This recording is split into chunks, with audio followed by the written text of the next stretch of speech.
अगर हमें motion in one dimension पढ़ना है, the very first thing that we have to understand is a physical quantity. मैंने आपको फिजिकल क्वांटिटी के बारे में थोड़ा सा बेसिक आइडिया दिया था when we started measurement. See, physics में we always deal with physical quantities. अगर मुझे मेजरमेंट करना है तो किस क्वांटिटी का मेजरमेंट करना है? ऑब्वियसली फिजिकल क्वांटिटी का मेजरमेंट करना है. तो फिजिकल क्वांटिटी क्या हुई? हर वो चीज जो मेजरेबल है is a physical quantity, like length, mass, time, temperature etcetera. And वो क्वांटिटीज जिनको मैं मेजर नहीं कर सकता, जो एब्स्ट्रैक्ट हैं, like I have given you the example happiness, sorrow, anger etcetera. हम फिजिक्स में ये सब नहीं पढ़ते. हम फिजिक्स में ये न्यूमेरिकल नहीं पढ़ते, calculate how happy mister X is. No, because happiness is not a physical quantity, right? तो हमें मेजरमेंट में, हमें मोशन में फिजिकल क्वांटिटीज एनालाइज करनी है. एंड फिजिकल क्वांटिटीज दो पार्ट्स में क्लासिफाइड है. देखिए, the classification of physical quantities can be based on a lot of criterias, but हम सबसे पहले पढ़ेंगे based on direction and magnitude. And the classification is either scalar quantities और vector quantities. तो सबसे पहले देखेंगे बच्चों स्केलर क्वांटिटीज क्या है. देखिए, अगर मैं आपसे बोलूं, इस समय आप जिस भी रूम में बैठे हुए हो, आप ये लेक्चर देख रहे हो, वीडियो देख रहे हो, मैं आपसे पूछूं what is the temperature of the room, और फॉर एग्जांपल आपके रूम का टेम्परेचर है 26 डिग्री सेंटीग्रेड. तो आप कभी ये नहीं बोलोगे कि सर मेरे रूम का टेम्परेचर है 26 डिग्री सेंटीग्रेड नॉर्थ या 26 डिग्री सेंटीग्रेड ईस्ट. तो जब मैं टेम्परेचर मेजर कर रहा हूं तो मेरे लिए ये रिक्वायर्ड नहीं है कि मैं टेम्परेचर के साथ डायरेक्शन भी बताऊं, राइट? तो ऐसी फिजिकल क्वांटिटीज जहां पर मैग्नीट्यूड के साथ डायरेक्शन रिक्वायर्ड नहीं होता, ऐसी फिजिकल क्वांटिटीज को बच्चों हम स्केलर क्वांटिटीज बोलते हैं. बात समझ में आई? जैसे scalar, like temperature is a scalar quantity, work is a scalar quantity, right? Power is a scalar quantity, energy is a scalar quantity. हम कभी ये नहीं कहते कि 20 जूल एनर्जी नॉर्थ में है, 20 जूल एनर्जी साउथ में, नहीं. वाई? बिकॉज एनर्जी को मेजर करते समय, पावर को मेजर करते समय, टेम्परेचर को मेजर करते समय, डिस्टेंस को मेजर करते समय हमारे लिए डायरेक्शन इंपॉर्टेंट नहीं है. तो हर वो फिजिकल क्वांटिटी जहां पर only magnitude is required, we call them scalar quantities.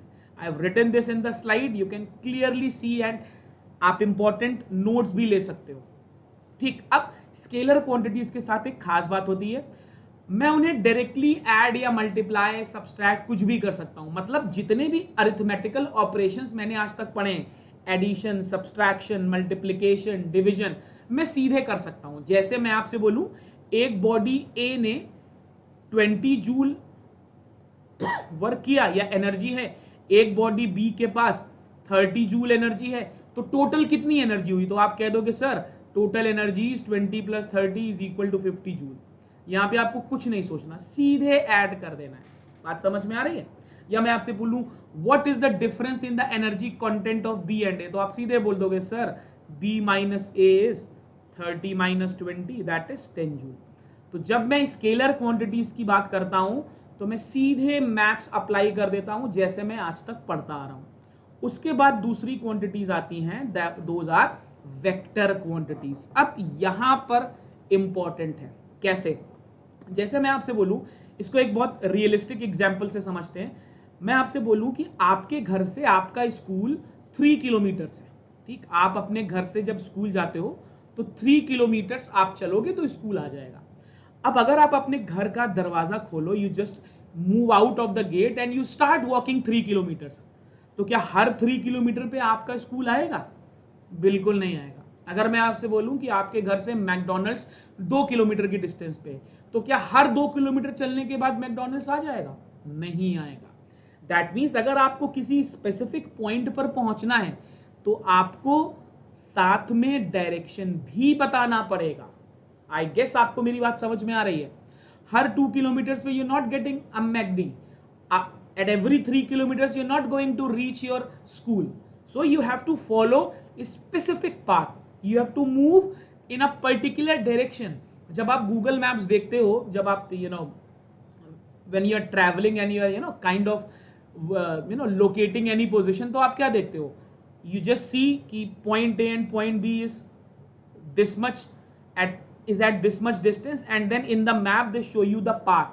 तो अगर path show कर रहे हैं तो direction show कर रहे हैं, right? तो हर वो physical quantity जहां पर यूनिट न्यूमेरिकल वैल्यू के साथ साथ डायरेक्शन भी होता है, those quantities are called बच्चों vector quantities. And there is a catch, vector quantities को मैं directly add नहीं कर सकता. This is a very important point. अब दूसरा क्वेश्चन आता है, सर फिर इसको ऐड कैसे करेंगे? इसको हम ऐड करते हैं by following the rules of vector algebra, जो हम लोग क्लास 11th में पढ़ेंगे. बस आपको अभी बीइंग अ क्लास 9 स्टूडेंट आपको इतना ध्यान रखना है कि आप दो वेक्टर क्वांटिटीज को डायरेक्टली ऐड नहीं कर सकते. मैथमेटिकल ऑपरेशंस यहां पर फॉलो नहीं होंगे. Is that very very clear? अगर समझ में आ रहा है तो फटाफट से वीडियो को लाइक कर दो. अब आता है सबसे बड़ा क्वेश्चन, रेस्ट एंड मोशन. और बहुत से बच्चे इसमें कंफ्यूज रहते हैं. देखिए मैंने बहुत इंटरेस्टिंग एग्जांपल से आपको समझाया है. देखो हम सबको मालूम है, अब क्लास 9 के स्टूडेंट हो, अभी तक आपको ये मालूम है दैट अर्थ इज मूविंग. और फिर मैं कहता हूं कि सर वो मेरे सामने एक चॉकलेट पड़ी हुई है, और मैं कहता हूं अरे सर चॉकलेट तो रेस्ट पे है, मेरे को दिख रही है चॉकलेट रेस्ट पे, लेकिन अर्थ तो मूव कर रही है. लेकिन अगर अर्थ मूव कर रही है, चॉकलेट भी अर्थ पे है, तो फिर चॉकलेट रेस्ट पे कैसे रह सकती है? मेरी बात समझ रहे हो आप? राइट? आपको बचपन से पढ़ाया गया है that earth moves around the sun with a definite speed and blah blah blah. फिर मैं आपसे कह रहा हूं कि आपके सामने फ्लोर पे एक चॉकलेट पड़ी हुई है, तो यार चॉकलेट तो अर्थ पे ही है. अगर अर्थ मूव कर रही है तो चॉकलेट भी तो मूव कर रही है. तो फिर हम क्यों कहते हैं कि चॉकलेट पड़ी हुई है? Chocolate is stationary, chocolate is lying, right? इसका मतलब there is something more to what we know so far. अभी तक हमने जो कुछ भी जाना है उससे थोड़ा सा डिफरेंट है रेस्ट एंड मोशन. तो अभी देखते हैं, समझते हैं कि एक्चुअली रेस्ट और मोशन का सीन क्या है. देखिए, अगर अपने सराउंडिंग के रिस्पेक्ट में किसी बॉडी की पोजीशन चेंज नहीं हो रही तो मैं बोलूंगा कि वो बॉडी रेस्ट पे है. लेकिन अगर सराउंडिंग के रिस्पेक्ट में बॉडी की पोजीशन चेंज हो रही है तो वो बॉडी रेस्ट पे नहीं हो सकती. बहुत इंटरेस्टिंग एग्जांपल से इसको समझते हैं. मान लेते हैं 3 बच्चे हैं. This is a boat, right? यहां पर बोट में you have Suhani sitting on the boat, and Suhani के साथ you have Shruti sitting on the boat, right? Shruti and Suhani are 2 friends and they are sitting on a boat, right? Boat पानी में है. And you have Shubh, one more boy, Shubh. Shubh is standing on the bank. ठीक? अब मैं शुभ से पूछता हूं what is the state of Suhani and Shruti. तो शुभ कहता है कि सर बोट तो चल रही है, तो for me Suhani and Shruti are moving. Obviously Shubh को दिखाई देगा कि श्रुति और सुहानी दोनों मूव कर रहे हैं, या they are in a state of motion. बात समझ में आई? अब मैं सुहानी से पूछता हूं what is the state of Shruti. तो सुहानी बोलती सर श्रुति तो जहां बैठी थी वहीं बैठी हुई है, बोट के रिस्पेक्ट में तो श्रुति की पोजीशन नहीं चेंज हो रही, तो सुहानी को तो श्रुति कैसी दिखाई देगी? हमेशा रेस्ट पे दिखाई देगी. और यही चीज मैं श्रुति से पूछता हूं सुहानी के लिए, तो श्रुति भी मेरे को यही बोलती है कि सर सुहानी तो रेस्ट पे है. क्यों रेस्ट पे है? क्योंकि अभी हम इन दोनों को कहां पर एनालाइज कर रहे हैं? इस बोट के अंदर. और एक्सक्यूज मी, बोट के अंदर इनकी रिलेटिव पोजीशन नहीं बदल रही, तो ये दोनों मोशन में नहीं है, ये दोनों रेस्ट पे हैं. ठीक? अच्छा, फिर मैं सुहानी और श्रुति से पूछता हूं what is the state of Shubh. तो सुहानी और श्रुति कहती है सर शुभ तो मूव कर रहा है. क्यों मूव कर रहा है? एक्चुअली सुहानी और श्रुति की बोट आगे बढ़ रही है, तो उन्हें शुभ पीछे जाता दिखाई देगा. आप लोग जब कार से या व्हीकल से चलते हो and you cross a tree, और आप ऐसे देखते हो, तो आपको क्या लगता है? अरे यार ट्री तो मेरे पीछे मूव कर रहा है. ऐसे ही लगता है. एक्चुअली तो ट्री मूव नहीं कर रहा है, ट्री तो स्टेशनरी है. मूव तो आप कर रहे हो, है ना? आप आगे जा रहे हो, इसीलिए आपको ट्री पीछे लग रहा है. मेरी बात समझ रहे हो? तो आप देखो, मोशन और रेस्ट कोई एब्सोल्यूट टर्म्स है ही नहीं. हो सकता है कोई बॉडी किसी के लिए मोशन में हो, वही बॉडी किसी और चीज के लिए कि किसी और ऑब्जर्वर के लिए रेस्ट पे हो। तो motion and rest are relative term. आप कैसे समझोगे? अगर सराउंडिंग के रिस्पेक्ट में पोजीशन बदलेगी तो मैं बोलूंगा बॉडी मोशन में है। अगर सराउंडिंग के रिस्पेक्ट में पोजीशन नहीं बदलेगी तो मैं बोलूंगा कि बॉडी रेस्ट पे है। बात समझ में आ गई? Crystal clear? Okay, now let's talk about motion. हमें ये तो समझ में आ गया कि अगर पोजीशन बदल रही है तो बॉडी मूव कर रही है। अब हम लोग हमेशा से पढ़ते आए हैं this is X axis, this is Y axis and this is Z axis. अगर बॉडी की पोजीशन किसी एक एक्सिस के अबाउट ही चेंज हो रही है तो मैं बोलूंगा मोशन इज वन डायमेंशनल।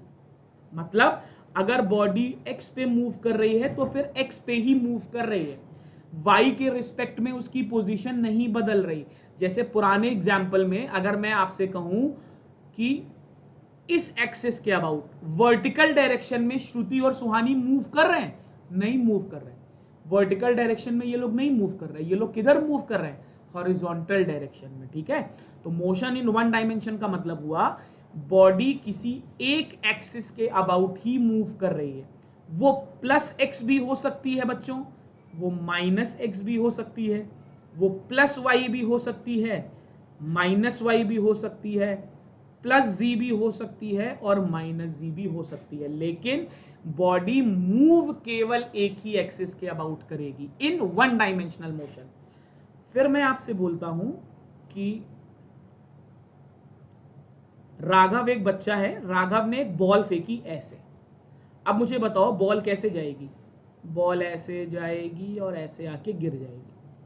अब इस मोशन में अगर आप ध्यान से देखो तो एक्स एक्सिस के अबाउट भी बॉडी का पोजीशन चेंज हो रहा है और वाई एक्सिस के अबाउट भी बॉडी का पोजीशन चेंज हो रहा है, क्योंकि जब राघव ने बॉल ऐसे फेंकी तो बॉल हॉरिजॉन्टली भी जा रही है और वर्टिकली भी जा रही है। तो जब कभी भी बॉडी की दोनों पोजीशंस बदलती हैं तो मैं कहता हूं सर मेरा मोशन है टू डायमेंशनल। आपको बात समझ में आई?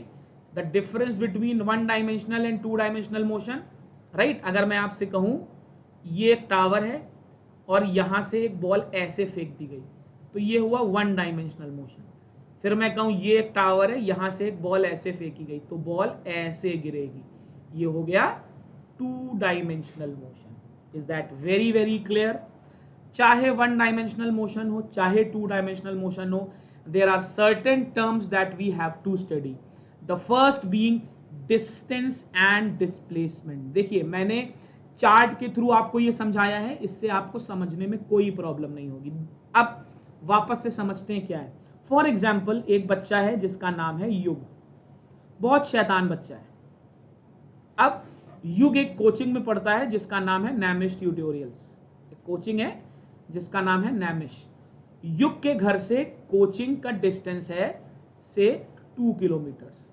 ये अगर 2 किलोमीटर सीधे चले युग तो कोचिंग आ जाएगी, लेकिन युग क्या करता है?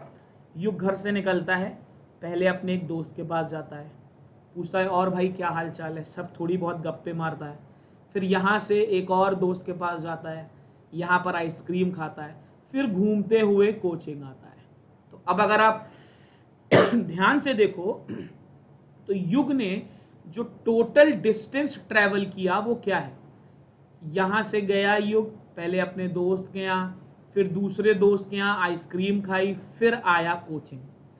तो सोर्स और डेस्टिनेशन के बीच में जो टोटल पाथ कवर होता है उसको बच्चों हम बोलते हैं डिस्टेंस। तो डिस्टेंस क्या है? Distance is the total path covered between source and destination. लेकिन अगर मैं आपसे कहूं what is the shortest path, तो यार एक्चुअली अगर युग डायरेक्ट कोचिंग आता तो शॉर्टेस्ट पाथ से आता, और शॉर्टेस्ट पाथ से आता तो उसको कितना चलना पड़ता? सिर्फ 2 किलोमीटर। लेकिन अब की बार पता चला युग को चलना पड़ रहा है 6 किलोमीटर। तो जो टोटल पाथ कवर किया बेटा दैट इज डिस्टेंस, और जो शॉर्टेस्ट पाथ कवर किया that is displacement. Is that very very clear? Distance is a scalar quantity and displacement is a vector quantity. Distance time के साथ कभी भी नेगेटिव नहीं हो सकता। हम ये नहीं कह सकते कि बॉडी नेगेटिव डिस्टेंस ट्रेवल कर रही है, नहीं, हो ही नहीं सकता। ठीक है ना, अगर बॉडी चल रही है तो डिस्टेंस पॉजिटिव ही होगा, लेकिन बच्चों डिस्प्लेसमेंट नेगेटिव हो सकता है। हो सकता है युग कोचिंग से वापस आ रहे हो, ठीक। तो देखिए, जब हम सोर्स से डेस्टिनेशन चलते हैं तो डिस्प्लेसमेंट पॉजिटिव होता है, लेकिन जब बॉडी वापस आती है प्यारे बच्चों तो डिस्प्लेसमेंट नेगेटिव होता है। तो डिस्प्लेसमेंट पॉजिटिव भी हो सकता है और नेगेटिव भी हो सकता है। अगर डिस्प्लेसमेंट नेगेटिव है तो इसकी वैल्यू टाइम के साथ डिक्रीज कर सकती है, लेकिन डिस्टेंस तो नेगेटिव हो ही नहीं सकता, तो टाइम के साथ इसकी वैल्यू कभी डिक्रीज कर ही नहीं सकती। बात समझ में आ रही है? Displacement is the shortest distance. ध्यान से देखिएगा, it's a very very important point. Distance, displacement is the shortest distance. Displacement सबसे छोटा डिस्टेंस है। तो आप मुझे बताओ, चाहे कुछ भी हो जाए, क्या ये पॉसिबल है कि डिस्टेंस की वैल्यू डिस्प्लेसमेंट से कम हो जाए? ध्यान से सुनो, डिस्प्लेसमेंट तो शॉर्टेस्ट डिस्टेंस था, तो डिस्टेंस उससे कम कैसे हो सकता है? बेस्ट केस में क्या हो सकता है, डिस्टेंस और डिस्प्लेसमेंट बराबर हो जाए। मतलब युग को ऐसे जाना चाहिए था और युग ऐसे ही गए। अब देखो, युग को अपने घर से कोचिंग 2 किलोमीटर जाना था, तो instead of travelling a longer route, actually उस दिन युग का हृदय परिवर्तन हो गया एंड युग सीधे अपने घर से निकले और कोचिंग पहुंच गए। अब तो डिस्टेंस और डिस्प्लेसमेंट बराबर हो गया, ठीक है। तो distance at the max displacement के बराबर हो सकता है, उससे छोटा नहीं हो सकता। Is that very very very clear? बहुत बहुत बहुत इंपॉर्टेंट पॉइंट है। अच्छा, अगर मुझे डिस्टेंस पता चल जाए बेटा, तो मुझे तो पता चल जाएगा ना कि युग कहां कहां घूमते हुए कोचिंग आए। तो क्या डिस्टेंस मुझे पूरे पाथ की इंफॉर्मेशन नहीं देता? बिल्कुल देता है।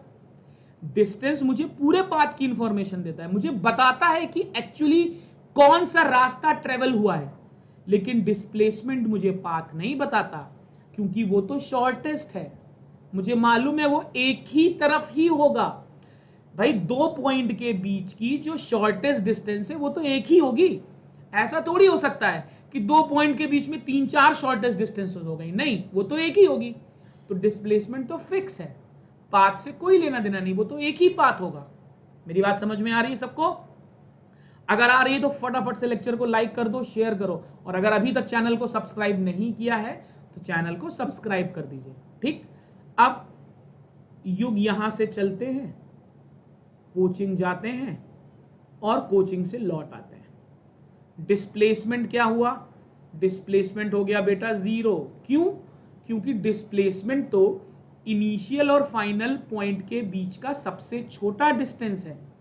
तो युग तो अपने घर से चले और वापस आ गए, तो जहां से चले थे वहीं पहुंच गए, तो डिस्प्लेसमेंट तो 0 हो गया। लेकिन क्या डिस्टेंस 0 हुआ? नहीं। तो ऐसा कोई जरूरी नहीं है कि अगर बॉडी का डिस्प्लेसमेंट 0 है तो डिस्टेंस 0 ही हो। लेकिन इफ डिस्टेंस इज 0, मैं आपसे कह दूं कि डिस्टेंस 0 है, डिस्टेंस 0 का मतलब युग तो घर से निकले ही नहीं। अगर डिस्टेंस 0 है, डिस्प्लेसमेंट हैज टू बी 0, वो 0 ही होगा। बात समझ में आ रही है? डिस्प्लेसमेंट 0 है तो डिस्टेंस 0 हो भी सकता है, नहीं भी हो सकता है, लेकिन अगर डिस्टेंस 0 है तो डिस्प्लेसमेंट 0 होगा ही होगा, ठीक है। ये बड़ा इंटरेस्टिंग पॉइंट है। चलो, जैसे बच्चे डिस्टेंस और डिस्प्लेसमेंट था, वैसे ही स्पीड और वेलोसिटी है। स्पीड आपकी स्केलर है, वेलोसिटी आपकी वेक्टर है। स्पीड का मतलब हो गया डिस्टेंस अपॉन टाइम, वेलोसिटी का मतलब हो गया displacement upon time. Is that very very clear?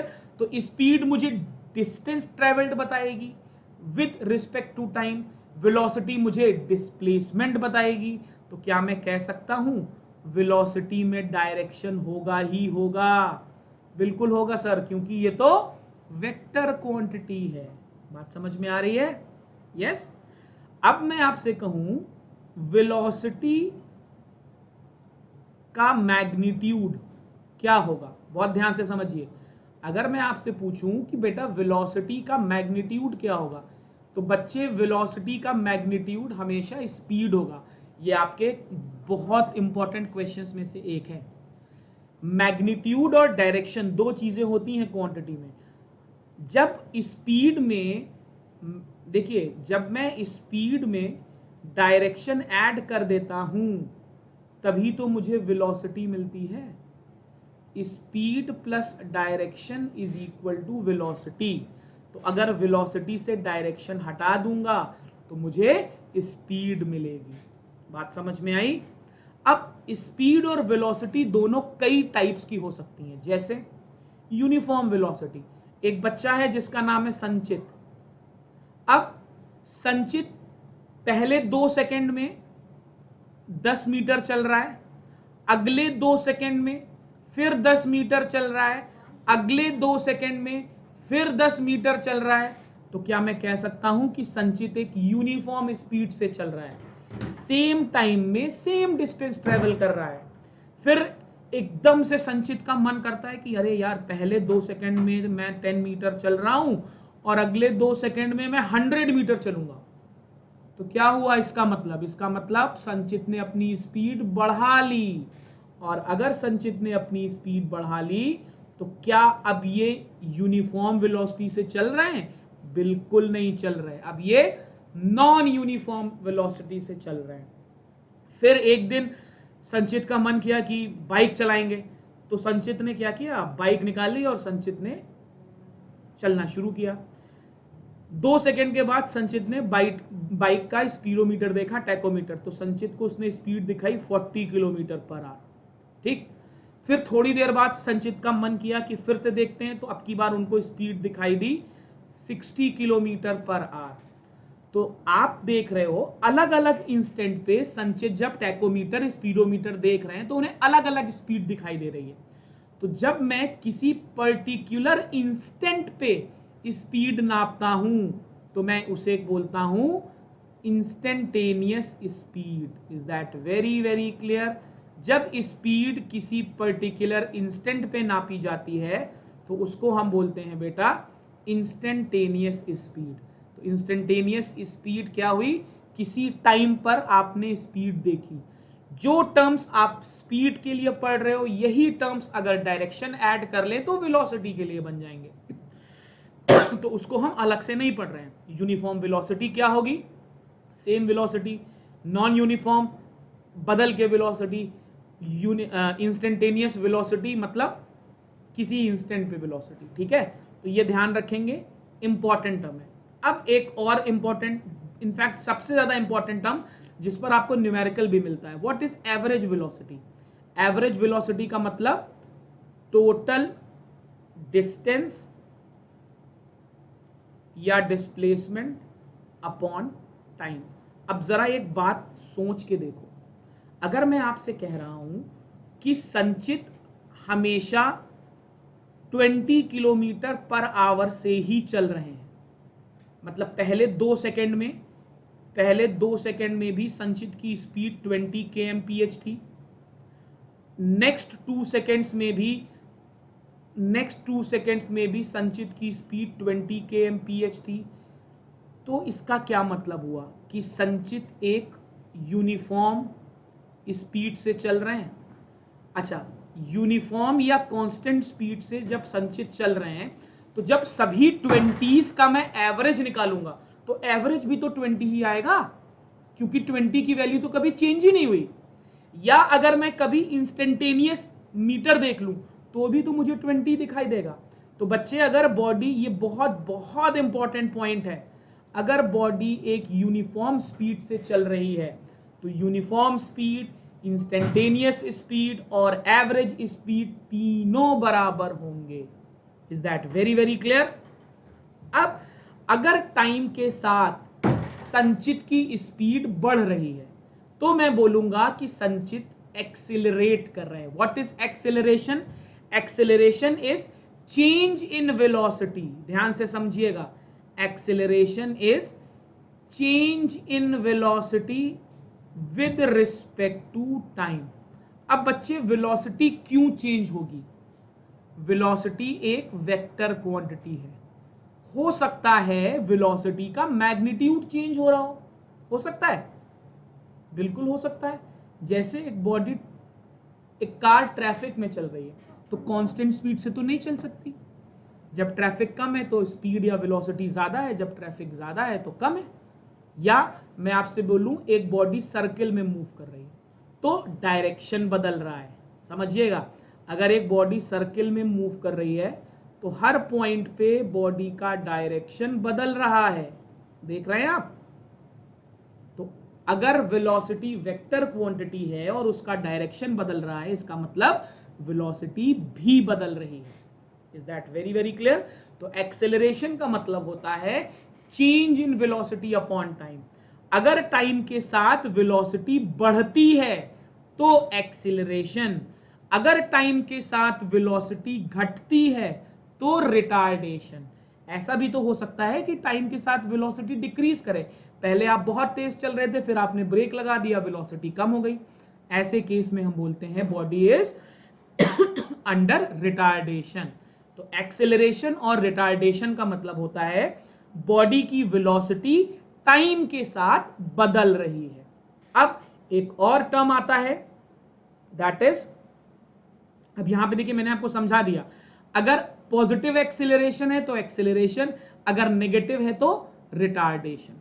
Okay, now the last theoretical part, acceleration due to gravity. देखो आप सभी लोग जानते हो कि earth attracts every body towards its centre. अगर मैं इस स्टाइलस को फेंकूं, आप देखिए तो ये नीचे गिर रहा है. नीचे इसलिए गिर रहा है क्योंकि अर्थ इसको अट्रैक्ट कर रही है. और अगर अर्थ इसको अट्रैक्ट कर रही है, इसका मतलब बॉडी पर लग रहा है एक फोर्स. और अगर बॉडी पर लगता है फोर्स तो उसमें आ जाता है एक्सीलरेशन. हम न्यूटन्स लॉज ऑफ मोशन में पढ़ेंगे इसके बाद. Whenever a force acts on a body, body का वेलोसिटी बदलता है. आपको मालूम है जब बॉडी नीचे आ रही है तो तेज हो रही है. तो अगर तेज हो रही है तो वेलोसिटी चेंज हो रही है बेटा, और अगर वेलोसिटी चेंज हो रही है तो बॉडी में एक्सेलरेशन हो रहा है. ठीक, तो जब बॉडी ग्रेविटेशनल फोर्स की वजह से गिरती है तो हम बोलते हैं उसको एक्सीलरेशन ड्यू टू ग्रेविटी. इसको हम स्मॉल जी से रिप्रेजेंट करते हैं और इसकी वैल्यू होती है 9.8 मीटर पर सेकेंड स्क्वायर. अगर बॉडी नीचे गिरती है तो प्लस जी, लेकिन हम बॉडी को ऊपर भी तो फेंक सकते हैं.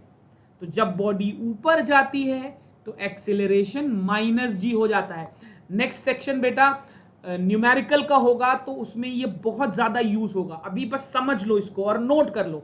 अगर मैं बॉडी को ऊपर फेंकूंगा तो माइनस जी, और अगर बॉडी को नीचे फेंकूंगा तो plus ji.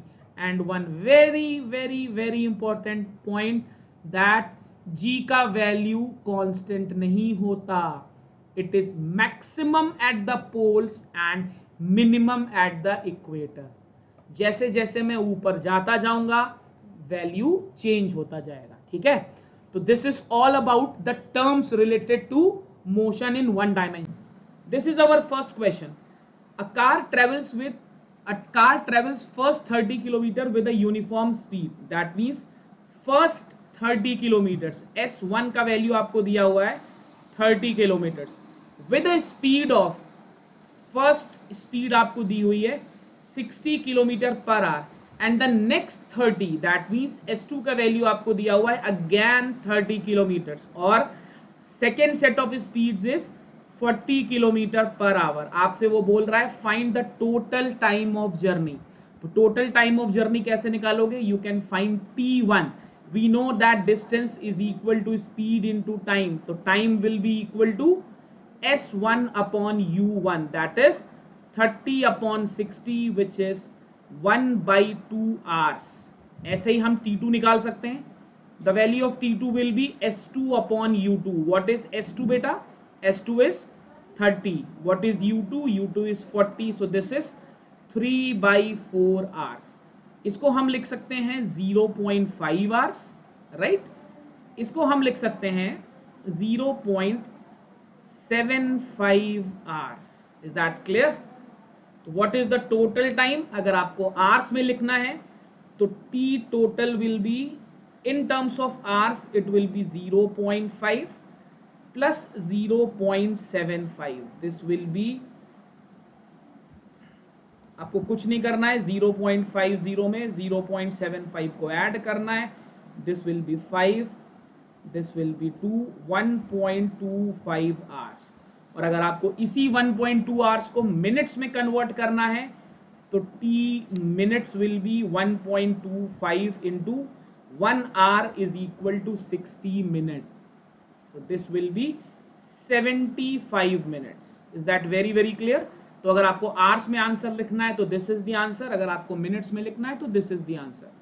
Second, you have to find the average speed. अब बच्चों average speed हम कैसे निकालते हैं, ध्यान से देखिएगा. Average speed is equal to total distance that the body covers divided by total time. ठीक है ना, ये मेरा फॉर्मूला होता है for finding the average speed. तो what is the total distance? 30 kilometres plus 30 kilometres, that is 60 kilometres. And what is the total time? 0.5 hours, 0.75 hours या 75 minutes. अब देखो 60 minutes is equal to 1 hour, तो 1 minute is equal to 1/60 hour. तो बेटा 75 minutes में कितने hours होंगे? This will be 75/60. अब यहां पर ये आवर्स में चल रहा है तो मैं इसको भी 75/60 कर दूं.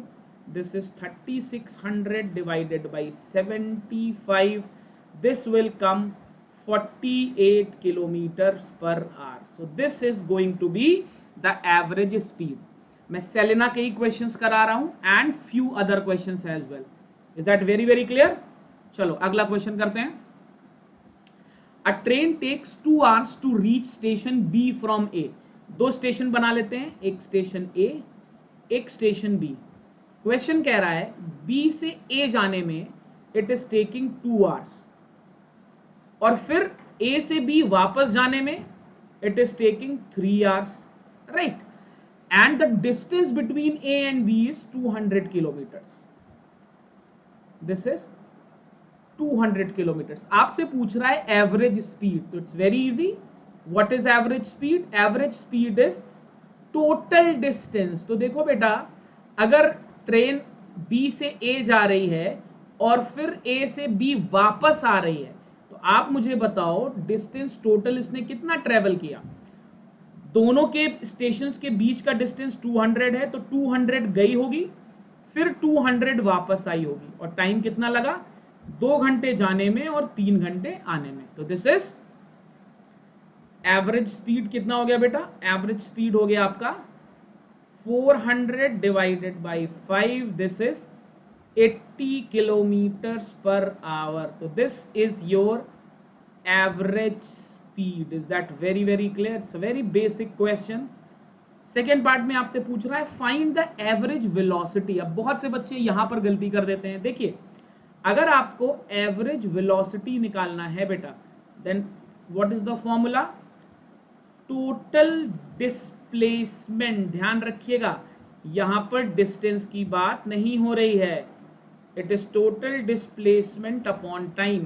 तो बॉडी एक जगह गई और फिर वहीं वापस आ गई, तो डिस्प्लेसमेंट हुआ 0. तो अगर डिस्प्लेसमेंट 0 हुआ तो एवरेज वेलोसिटी आ गई आपकी 0. Is that very very clear? बिल्कुल बेसिक फंडे पर क्वेश्चन बेस्ड है. Next, a body is moving vertically upwards. अच्छा, its velocity changes at a constant rate of 50 metre per second to 20 metre per second. इसका मतलब initial velocity आपको 50 metre per second दी है, final velocity बेटा आपको 20 metre per second दी है, time आपको 3 second दिया है. आपसे पूछ रहा है व्हाट इज एक्सेलरेशन.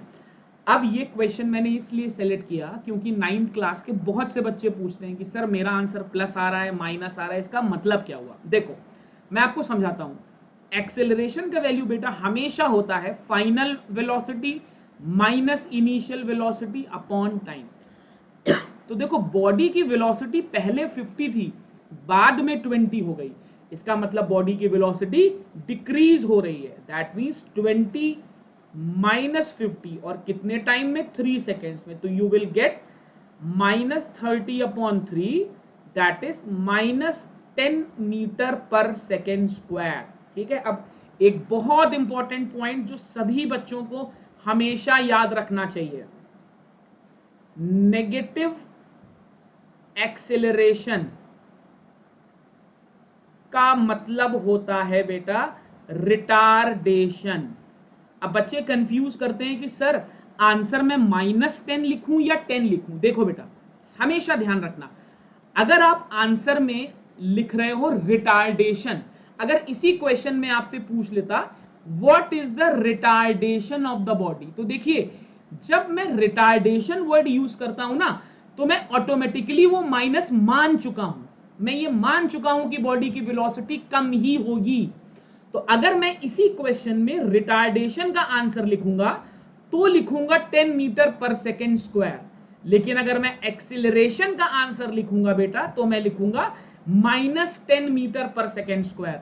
तो ऐसे बहुत से क्वेश्चंस आपके एग्जाम में आते हैं और बहुत से बच्चे मुझसे बार बार पूछते हैं कि सर बुक में आंसर प्लस दिया है मेरा माइनस आ रहा है, या मेरा माइनस आ रहा है बुक में प्लस दिया है।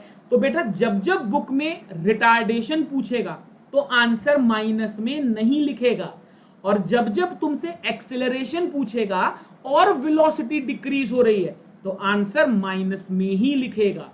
तो ध्यान रखना यहां पर क्वेश्चन में एक्सेलरेशन पूछ रहा था, इसीलिए मैं आंसर माइनस में लिखूंगा। आई होप मेरी बात सबको समझ में आ गई। Right, next question. A toy car is initially moving with a uniform velocity of 18 km per hour, comes to a stop in t seconds, in 2 seconds। अब बेटा अगर ये रुक जा रही है तो फाइनल वेलोसिटी कितनी हुई, 0। अच्छा यहां पर सेकेंड्स दिया है, यहां किलोमीटर पर आवर, तो वैसे मैं पहले भी बता चुका हूं, लेकिन बेटा अगर कोई भूल गया है तो 1 kilometre per hour is equal to 5/18 metre per second. इसको याद रखेंगे सभी प्यारे बच्चे, ठीक है। अगर मुझे कभी भी किलोमीटर पर आवर को मीटर पर सेकेंड में कन्वर्ट करना है तो मैं क्या करूंगा, सीधे सीधे 5/18 से मल्टीप्लाई कर दूंगा, तो ये मेरा आ जाएगा 5 मीटर पर सेकेंड। ठीक। अब देखो बेटा यहां पर रिटार्डेशन ही पूछा है, तो यहां पर मैं आंसर नेगेटिव में नहीं लिखूंगा, मेरा आंसर आएगा माइनस, लेकिन जब मैं आंसर लिखूंगा तो उसको प्लस करके लिखूंगा, क्योंकि यहां पर उसने रिटार्डेशन ही पूछ लिया है। ठीक। तो एक्सेलरेशन की वैल्यू कितनी होती है, v minus u upon T. Final velocity कितनी है बच्चा, 0। Initial velocity 5। टाइम कितना लिया है बेटा, 2। तो आंसर कितना आया, -2.5 मीटर पर सेकेंड स्क्वायर। ये एक्सीलरेशन आया है, लेकिन क्वेश्चन क्या पूछ रहा है, क्वेश्चन मुझसे कह रहा है कि रिटार्डेशन बताओ। तो इसीलिए मैंने ये दोनों क्वेश्चन एक के बाद एक रखे हैं ताकि आपको कोई डाउट ना रह जाए। जब मैं रिटार्डेशन लिखूंगा बेटा तो ये लिखूंगा। ठीक। देखिए ये मैं आपसे इसलिए बोल रहा हूं क्योंकि कभी कभी ये एमसीक्यू में आता है, तो दोनों ऑप्शन दिए होते हैं, तो बच्चे को लगता है कि सर प्लस करना है या माइनस। तो बेटा अगर रिटार्डेशन दिया है तो आंसर प्लस में लिखोगे, अगर एक्सेलरेशन दिया है तो आंसर माइनस में लिखेंगे। चलो फटाफट से अगला question. A car is moving with a velocity, moving with a velocity मतलब आपको इनिशियल वेलोसिटी दी है, द ब्रेक्स आर अप्लाइड। अब आप बताओ बेटा अगर ब्रेक लगेंगे तो वेलोसिटी डिक्रीज करेगी, है ना। अगर वेलोसिटी डिक्रीज करेगी इसका मतलब क्या होगा, इसका मतलब रिटार्डेशन होगा। ठीक। अच्छा रिटार्डेशन का मतलब क्या होता है बेटा, रिटार्डेशन का मतलब होता है नेगेटिव एक्सेलरेशन। तो मुझसे बोल रहा है retards at a rate of 2 metre per second square, इसका मतलब एक्सेलरेशन दिया है -2 metre per second. Is that very very clear? बात समझ में आ रही है? What will be the velocity, final velocity पूछ रहा है, कब? After 5 seconds. तो मेरे को मालूम है acceleration is equal to v minus u upon t. A की वैल्यू कितनी लिखूंगा? -2 इज इक्वल टू v मुझे नहीं मालूम, माइनस यू की जगह 20, टी की जगह 5, क्रॉस मल्टीप्लाई कर दो, -10 is equal to v minus 20। तो v की वैल्यू आ जाएगी बेटा 10 मीटर पर सेकेंड। देखिए यहां पर मैंने साइन के साथ एक्सेलरेशन निकाला था, तो मुझे आंसर निकालने में कोई प्रॉब्लम नहीं हुई, अपने आप आंसर मेरा प्लस में आ गया। अब आप खुद ही देखो, पहले बॉडी 20 से चल रही थी, अब बॉडी 10 से चल रही है, इसका मतलब एक्सेलरेशन नेगेटिव होना चाहिए। बात समझ में आ रही है? अगर ये कॉन्सेप्ट समझ में आ रहा है तो फटाफट से वीडियो को लाइक करो, अगर अभी तक चैनल को सब्सक्राइब नहीं किया है तो सब्सक्राइब करो, and guys please it's all free, तो promote it amongst your friends, ताकि आईसीएससी क्लास 9th का कोई भी बच्चा ऐसा ना हो जिसके पास ये डाउट रह जाए। चलो लास्ट क्वेश्चन करते हैं आज का। A car is moving in a straight line with a velocity of 18। अब फटाफट से इसको पकड़ लो, अगर kmph दिया है तो मुझे मालूम है 5/18 से मल्टीप्लाई करके इसको 5 मीटर पर सेकेंड लिख देना है। तो सर मेरा पहला आंसर तो आ गया। इट इज स्टॉप्ड, अगर स्टॉप हो रही है तो फाइनल वेलोसिटी बच्चों 0। कितनी देर में स्टॉप हो रही है? 5 सेकेंड में। तो सर रिटार्डेशन पूछ रहा है, अब रिटार्डेशन पूछ रहा है मतलब एक्सेलरेशन की वैल्यू नेगेटिव में आएगी, तो a की वैल्यू हो गई v minus u upon T, final velocity है सर 0, इनिशियल वेलोसिटी है 5, t है 5, तो एक्सेलरेशन आ गया -1 मीटर पर सेकेंड स्क्वायर, और रिटार्डेशन कितना आ गया? अभी मैंने थोड़ी देर पहले बताया, रिटार्डेशन का आंसर लिखेंगे 1 मीटर पर सेकेंड स्क्वायर। तो सर सेकेंड पार्ट भी हो गया। The speed of a car after 2 seconds, it's very simple, v is equal to u plus 80। Initial velocity कितनी है? 5, एक्सेलरेशन कितना है? -1, कितनी देर बाद पूछ रहा है? 2 सेकेंड के बाद, तो 5 minus 2 is equal to 3 metre per second. Is that very very clear? ठीक है, तो इसी के साथ हमने मोशन इन वन डायमेंशन से रिलेटेड सारे क्वेश्चंस कर लिए हैं जो आपके एग्जाम में आ सकते हैं। आई होप आपको लेक्चर अच्छा लगा होगा, पसंद आया होगा। Stay tuned for more such lectures. अगले क्लास में हम इसके आगे का टॉपिक करेंगे ग्राफिकल एनालिसिस। हम मोशन को ग्राफिकली एनालाइज करेंगे, बट उसके लिए बच्चों फटाफट से चैनल को सब्सक्राइब कर लो, don't forget to click the bell icon, ताकि आपको अगले लेक्चर का नोटिफिकेशन मिल जाए। Till then stay healthy and take care.